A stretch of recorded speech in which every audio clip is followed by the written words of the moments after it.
नमस्कार, जय हिंद, वंदे मातरम। स्वागत है आपका हमारे study channel Guruji the knowledge express में। तो चलिए शुरू करते हैं बिना देर के। नंबर सिस्टम संख्या पद्धति की दूसरी क्लास हमारे सभी छात्र छात्राओं के लिए बिल्कुल आसान भाषा में। तू सफ़र तो कर, मंजिल का इरादा छोड़ दे। तू सफ़र तो कर, मंजिल का इरादा छोड़ दे। क्या पता मंजिल खुद सफ़र की तलाश में बैठी हो। अगर आप हमारे चैनल पे नए हैं तो हमारे channel Guruji the knowledge express को सब्सक्राइब करें और बेल आइकन को भी प्रेस कर लें ताकि हमारी आने वाले वीडियो का नोटिफिकेशन आपको मिल सके। तो चलिए हम अपनी दूसरी क्लास में चलते हैं अभाज्य संख्याओं की ओर। जैसा कि आपको इसके बारे में अभी जानना है, अभाज्य संख्या होती क्या है, तो आपको हम समझा देते हैं बिल्कुल आसान भाषा में। अभाज्य संख्या क्या होती है, प्राइम नंबर क्या होता है। वे संख्याएं जो एक और स्वयं के अतिरिक्त किन्हीं अन्य संख्या से विभाजित न हों। जैसे मान लीजिए यहाँ पे दो है, दो क्या है, यह एक से और खुद दो से विभाजित हो सकता है और अन्य संख्या से विभाजित नहीं हो सकता है। उसी प्रकार तीन है, यह केवल एक से और खुद से विभाजित हो सकता है। ऐसी सभी संख्याएं जो केवल एक और स्वयं के अतिरिक्त किसी अन्य संख्या से विभाजित ना हों अभाज्य संख्याएं कहलाती हैं। इन्हें प्राइम नंबर के नाम से जाना जाता है। ठीक है, प्राइम नंबर के नाम से जाना जाता है। जैसा कि आपको हम बता दें, इसको नोट कर लीजिएगा, बहुत ही महत्वपूर्ण तथ्य है कि दो सबसे छोटी अभाज्य संख्या है। दो जो है वह सबसे छोटी अभाज्य संख्या है, इससे छोटी अभाज्य संख्या कोई नहीं है। और यह एकमात्र सम अभाज्य संख्या है। मात्र एक दो ही ऐसी संख्या है जो सम अभाज्य संख्या है, बाकी सभी अभाज्य संख्याएं विषम होती हैं। ठीक है, तो ये भी एक बहुत इंपॉर्टेंट पॉइंट है।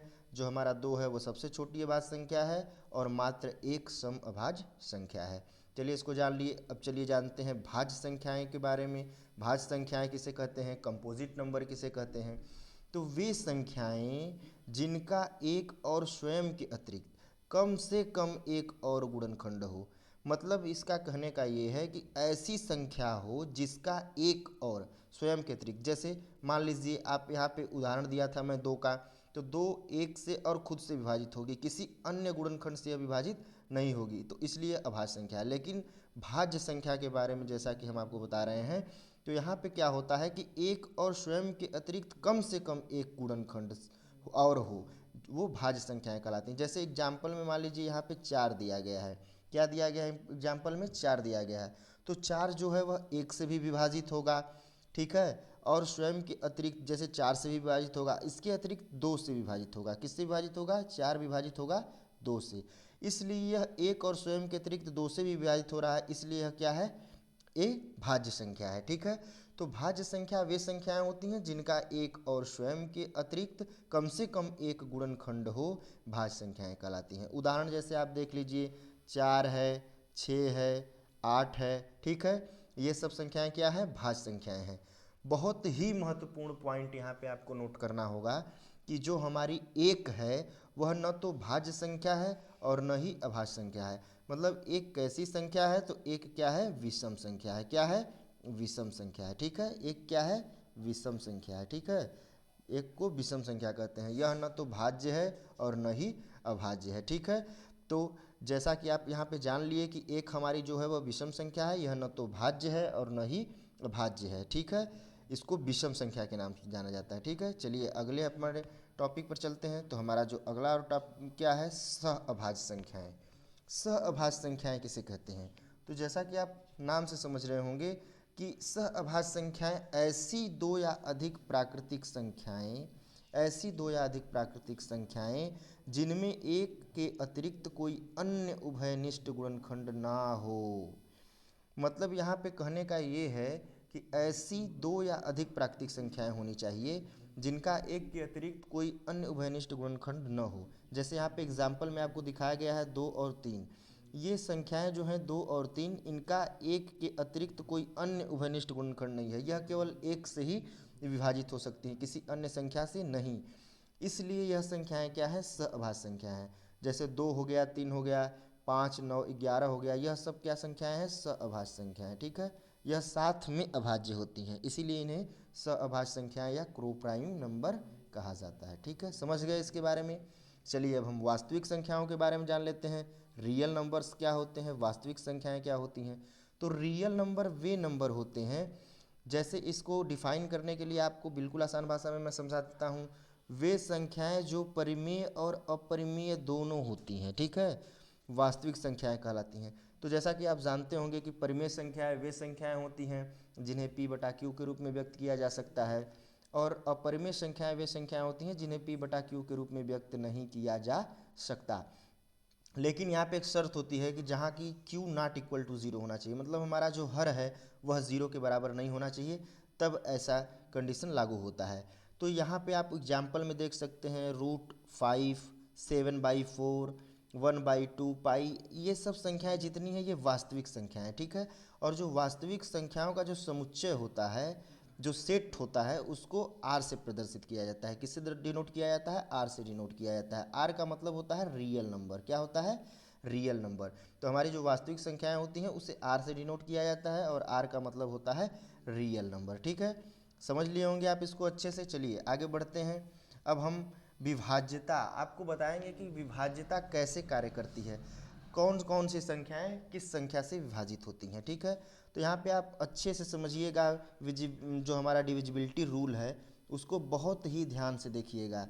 मैं बिल्कुल ही अच्छे तरीके से बताऊंगा आपको कि विभाज्यता की जांच कैसे की जाती है, हमारा जो विभाज्यता का नियम है वह कैसे कार्य करता है, ठीक है। तो चलिए सबसे पहले हम देख लेते हैं कि कौन कौन सी संख्याएं दो से विभाज्य होती हैं, मतलब दो से विभाज्यता का नियम क्या है।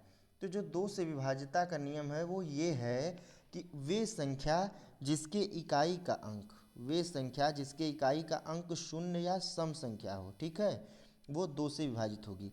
जैसा कि आप यहाँ पे समझ रहे होंगे कि ऐसी संख्या जिसके इकाई का अंक शून्य हो या सम संख्या हो वह दो से विभाजित होगी। एग्जाम्पल में देख लीजिए आप यहाँ पे, जैसे है 10 और 12, ठीक है। तो इसका जो इकाई का अंक है, इसमें 10 में शून्य है और 12 में क्या है? 2 है। तो ये हमारी जो शून्य और 2 है ये क्या है? यह दो सम संख्या है, और शून्य जो है वह शून्य है। तो जैसी जितनी भी संख्याएं हैं जिनके इकाई का अंक शून्य या सम संख्या होगा, वे सभी संख्याएं क्या होंगी? दो से पूरी तरह से विभाजित होंगी, ठीक है, दो से पूरी तरह से विभाजित होंगी। इन संख्याओं में इकाई के अंक शून्य और सम संख्या है, इसलिए संख्याएं दो से क्या हो रही हैं? यहाँ पे विभाजित हो रही हैं, ठीक है। समझ में आ गया होगा अच्छे से आपको। चलिए अब 3 से विभाज्यता का नियम देख लेते हैं कि 3 से कौन कौन सी संख्याएं विभाजित होती हैं। अच्छे से समझिएगा, इसको भी बहुत ध्यान से देखिएगा। देखिए 3 से वे संख्याएं विभाजित होती हैं अगर कोई भी संख्या दी गई है उसके सभी अंकों का योग, अगर कोई संख्या दी गई है उसके सभी संख्या मतलब अंकों का जो योग है वो अगर 3 से विभाजित हो रहा है तो वह संख्या क्या होगी? 3 से विभाजित होगी। जैसे एग्जाम्पल में आपको दिखाया गया यहाँ पे 3, 2, 4, ठीक है, मतलब 324। इनके सभी संख्याओं का हम यहाँ पे योग कर लेते हैं तो 3 + 2 + 4 = 9, मतलब टोटल का जो योग है वो 9 है। और जब हम 9 को 3 से विभाजित करेंगे तो यह संख्या 3 विभाज्य कर देगा, 9 को 3 बार जाएगा, ठीक है। तो यहाँ पे यह विभाजित हो जा रही है। अतः ये जो हमारी संख्या दी गई है 324, ये भी क्या होगी? 3 से पूरी तरह से विभाजित होगी, ठीक है। तो जो संख्या अगर सभी दी गई संख्या के सभी अंकों का योग 3 से विभाजित हो रहा है तो वह संख्या भी 3 से क्या होगी? विभाजित होगी। यही 3 से विभाज्यता का नियम है। अब चलिए हम 4 से विभाज्यता की ओर बढ़ते हैं। 4 से कौन कौन सी संख्याएं विभाज्य हो सकती हैं, ठीक है। तो 4 से कौन कौन सी संख्याएं विभाजित हो सकती हैं?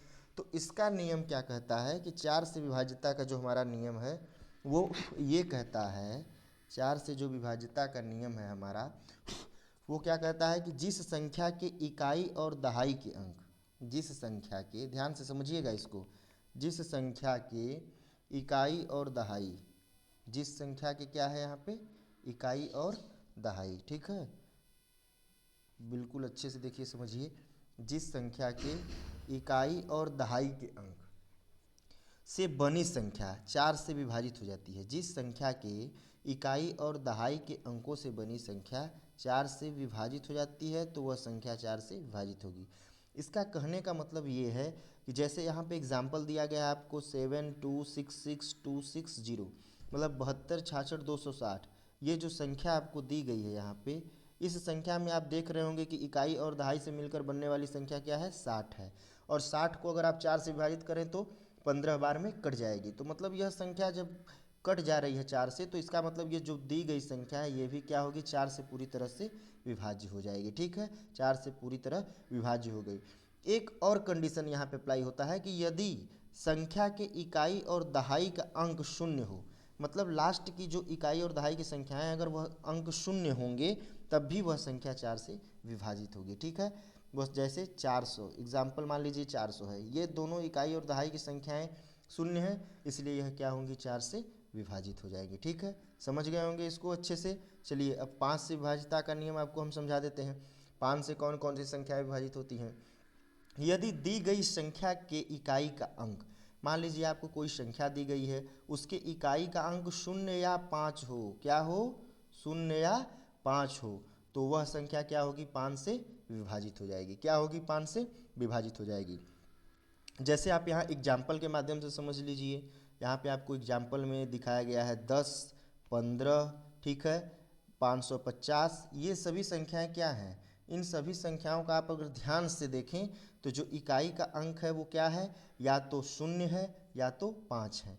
अगर लास्ट का जो इकाई का अंक होता है वो अगर 0 या 5 होगा तभी वह संख्या क्या होगी 5 से विभाजित होगी। ठीक है, क्या होगी 5 से विभाजित होगी। यहाँ पे सभी संख्याओं का इकाई का जो अंक है वो 0 या 5 है, तो सभी संख्याएं क्या होंगी 5 से विभाजित होंगी। तो 5 से विभाजिता का नियम आप समझ गए होंगे अच्छे से। चलिए अब हम 6 से विभाजिता का नियम देख लेते हैं कि 6 से कौन कौन सी संख्याएं विभाजित होती हैं।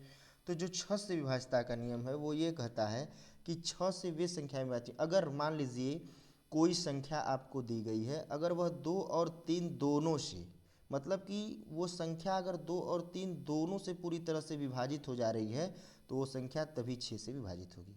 मतलब कहने का ये आशय है कि अगर कोई संख्या आपको दी गई है वह 2 और 3 से दोनों से बारी बारी से अगर विभाजित हो जा रही है तभी वह संख्या क्या होगी 6 से विभाजित होगी। जैसे आपको एग्जाम्पल में दिया गया है 65252, इस उदाहरण में अगर आप भाग देकर देखेंगे तो ये संख्या 2 से भी पूरी तरह से विभाजित हो जा रही है, 3 से भी विभाजित हो जा रही है, इसलिए ये संख्या क्या होगी 6 से विभाजित होगी। इसी प्रकार 216 को भी देख लीजिए, 216 में जब आप 2 से भाग देंगे 2 से भी यह कट जाएगी, 3 से भाग देंगे तो 3 से भी यह कट जाएगी, इसलिए यह संख्या क्या होगी 6 से विभाज्य होगी। क्या होगी 6 से विभाज्य होगी। ठीक है, समझ गए। तो चलिए अब 7 से विभाज्यता का नियम देख लेते हैं। 7 से कौन कौन सी संख्याएं विभाजित होती हैं। तो 7 से जो विभाजिता का नियम है वह बहुत टिपिकल है, इसको बहुत आसान से समझिएगा आप। बिल्कुल हमारे वीडियो पर ध्यान दीजिएगा, इधर उधर मत जाइएगा, नहीं तो इस फैक्ट को आप भूल जाएंगे और नहीं समझ पाएंगे क्या रूल है इसका, क्या नियम है इसका। तो 7 से जो विभाजिता का नियम वो ये है कि यदि दी गई संख्या के इकाई के अंक का दोगुना, मतलब कोई भी संख्या अगर दी गई है उसके इकाई के अंक का अगर दोगुना कर दिया जाए तो बाकी संख्या, जैसे जो बच गई संख्या है उसमें अगर इकाई के अंक को छोड़कर उसमें से घटा दिया जाए तो जो प्राप्त संख्या है वह 7 से विभाजित होगी, तो ही पूरी संख्या क्या होगी 7 से विभाजित होगी। अब आप अगर इसमें नहीं समझ में आएगा तो उदाहरण के माध्यम से बिल्कुल आसान से समझा दूंगा मैं आपको, क्योंकि हो सकता है कि हमारे लैंग्वेज आपको ना समझ में आया हो। तो चलिए उदाहरण के माध्यम से समझाते हैं। जैसे यहाँ पे दिया गया है संख्या 343, ठीक है, इसके जो इकाई का अंक है वो क्या है 3 है। 3 का अगर आप दोगुना कर देंगे तो कितना आ जाएगा 6 आ जाएगा। ठीक है, बाकी अंकों से बनी संख्या क्या हो जाएगी 34, बाकी दोनों अंकों से बनी संख्या क्या है 34। अगर आप 34 में से 6 को घटाते हैं तो कितना बच जाएगा यहाँ पे 28 बच जाएगा, 28 बच जाएगा। अगर आप 28 को 7 से भाग देकर देखिए, अगर आप 28 को 7 से भाग देंगे तो कितनी बार जाएगा 4 बार जाएगा, तो ये संख्या क्या हो रही है कट जा रही है 7 से, इसलिए यह पूरी संख्या जो होगी वो भी क्या होगी 7 से विभाजित हो जाएगी। ठीक है, तो ये जो 7 से विभाजिता का नियम था इसको भी आप बिल्कुल अच्छे तरीके से समझ गए होंगे। चलिए अब चलते हैं 8 से विभाजिता के नियम को देख लेते हैं कि 8 से कौन कौन सी संख्याएं विभाजित होती हैं। ठीक है, तो 8 से जो विभाजिता का नियम है वो ये कहता है कि जिस संख्या के इकाई दहाई और सैकड़ा के अंकों से बनी संख्या 8 से विभाजित होती है वह संख्या 8 से विभाजित हो जाती है। आपको इसको एग्जाम्पल के माध्यम से मैं समझा देता हूँ। जैसे मान लीजिए एग्जाम्पल में है 10, 75, 68, कितना है 10, 75, 68। इसमें जो इकाई दहाई और सैकड़ा से बनी संख्या है वो कितनी बनी है 568। तो इसी संख्या को 8 से अगर भाग दिया जाए तो ये पूरी तरह से कट जाएगा, 568 8 से कट जाएगा, अतः यह संख्या 8 से विभाजित हो जा रही है। जब यह संख्या 568 8 से विभाजित हो रहा है मतलब क्या ये पूरी संख्या भी 8 से विभाजित हो जाएगी। क्या हो जाएगी? 8 से विभाजित हो जाएगी। और एक और इसका नियम होता है, ये नियम ये होता है कि जो हमारी इकाई, दहाई और सैकड़ा की जो संख्याएं हैं, अगर वह तीनों संख्याएं शून्य हैं, अगर वह तीनों अंतिम संख्याएं शून्य हैं, तब भी वह संख्या क्या होगी? 8 से पूरी तरह से विभाजित हो जाएगी। क्या हो जाएगी? 8 से पूरी तरह से विभाजित हो जाएगी। तो ये भी 8 का विभाज्यता का नियम आप बहुत अच्छे से समझ गए होंगे। इतनी आसान भाषा में और इतने अच्छे तरीके से आपको कोई नहीं समझाएगा। बिल्कुल ही समझ लीजिए कि शून्य से हम आपको शिखर की ओर ले जाने का प्रयास कर रहे हैं। तो हमारे वीडियो को भी आप देखते रहिएगा, बने रहिएगा हमारे वीडियो में। हमारे वीडियो आपको बहुत ही रोचक जानकारियाँ देंगी। चलिए हम 9 से विभाज्यता के नियम के बारे में जान लेते हैं। जो हमारे सभी भाई बहन हैं वो ध्यान से, शिद्दत से लगे रहें आगे आने वाले एग्ज़ाम के लिए। जो कमज़ोर छात्र हैं उनको भी मैं महान बनाना चाहता हूं, उनको भी आगे बढ़ाना चाहता हूं। जो हमारे छात्र पहले से तेज़ हैं वो तो तेज़ हैं ही, लेकिन जो कमज़ोर छात्र हैं उनको भी आगे बढ़ना बहुत ही ज़रूरी है। तो 9 से विभाज्यता का नियम हम जान लेते हैं। 9 से कौन कौन सी संख्याएँ विभाजित होती हैं? जिस संख्या के सभी अंकों का योग 9 से विभाजित हो, जिस संख्या के सभी अंकों का योग 9 से विभाजित हो, वह संख्या 9 से विभाजित होगी। उदाहरण में देख लीजिए यहाँ पे, जैसे 71667, ये उदाहरण दिया गया है आपको। अगर इसमें सभी संख्याओं का योग करेंगे, इस संख्या के सभी अंकों का योग करेंगे तो कितना आ जाएगा? 27 आ जाएगा। जैसे हमारी संख्या है, मान लीजिए कि 71667। अब इसके सभी अंकों का आप योग करिए, 7 धन 1 धन 6 धन 6 धन 7। इसको करने पे कितना आ जाएगा? 27 प्राप्त हो रहा है। जब हम 27 को 9 से विभाजित करेंगे तो 3 बार जाएगा। यह संख्या 27 हमारी 9 से विभाजित हो जा रही है। जब हमारी यह संख्या 9 से विभाजित हो जा रही है, मतलब यह पूरी संख्या जो होगी हमारी, वो क्या हो जाएगी? 9 से विभाजित हो जाएगी। ठीक है, समझ में आ रहा होगा आपको हमारा। चलिए आगे बढ़िए, 10 से विभाज्यता का नियम देख लेते हैं। 10 से कौन कौन सी संख्याएँ विभाजित होती हैं? तो 10 से जो विभाज्यता का नियम है वो बहुत ही आसान है। इसको समझना बहुत ही आसान है, ये बिल्कुल कर लेंगे आप, बिल्कुल आसानी से कर लेंगे। जिस संख्या की इकाई का अंक शून्य हो वह संख्या 10 से विभाजित होगी। कोई भी ऐसी संख्या जिसके अंत में अगर शून्य है, वह 2 अंकों की संख्या है, तो वह निश्चित 10 से विभाजित होगी। जैसे मान लीजिए 50, 60, ये 2 अंकों की संख्या है और अंतिम अंक शून्य है, ये सभी क्या होंगी? 10 से विभाजित हो जाएंगी। क्या हो जाएंगी? 10 से विभाजित हो जाएंगी। ठीक है, चलिए अब जान लेते हैं 11 से विभाज्यता का नियम क्या कहता है। 11 से हमारा जो विभाज्यता का नियम है वो ये कहता है कि जिस संख्या के सम स्थानों के अंकों का योग, ठीक है, जिस संख्या के सम स्थानों के अंकों का योग से विषम स्थानों के अंकों के योग का अंतर अगर 0 या 11 हो तो वह संख्या क्या होगी? 11 से विभाजित होगी। जैसे आपको उदाहरण के माध्यम से समझा देता हूँ। यहाँ मैं उदाहरण में रखा हूँ एक संख्या 132, मतलब 132। इसमें अगर विषम स्थानों का योग किया जाए तो विषम स्थानों का योग करने पर 1 और 2 कितना आ जा रहा है? 3 आ जा रहा है। और सम संख्याओं का योग कितना हो जा रहा है? 3 हो जा रहा है।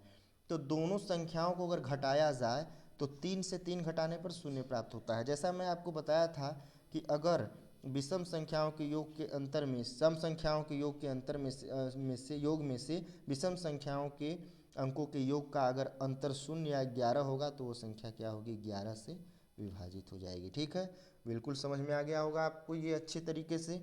हम तो चलिए हमारी और भी अन्य वीडियो के लिए आप हमारे चैनल से जुड़े रहिएगा। हम और भी अच्छी अच्छी वीडियो आपके लिए लाते रहेंगे और ऐसे ही आपको हम मोटिवेट करते रहेंगे। और अगर आप हमारे नए चैनल पे नए होंगे तो हमारे चैनल को ज़रूर सब्सक्राइब कर लीजिएगा। और भी अन्य वीडियो के लिए फिर मिलेंगे अगली क्लास में। तब तक के लिए धन्यवाद। जय हिंद,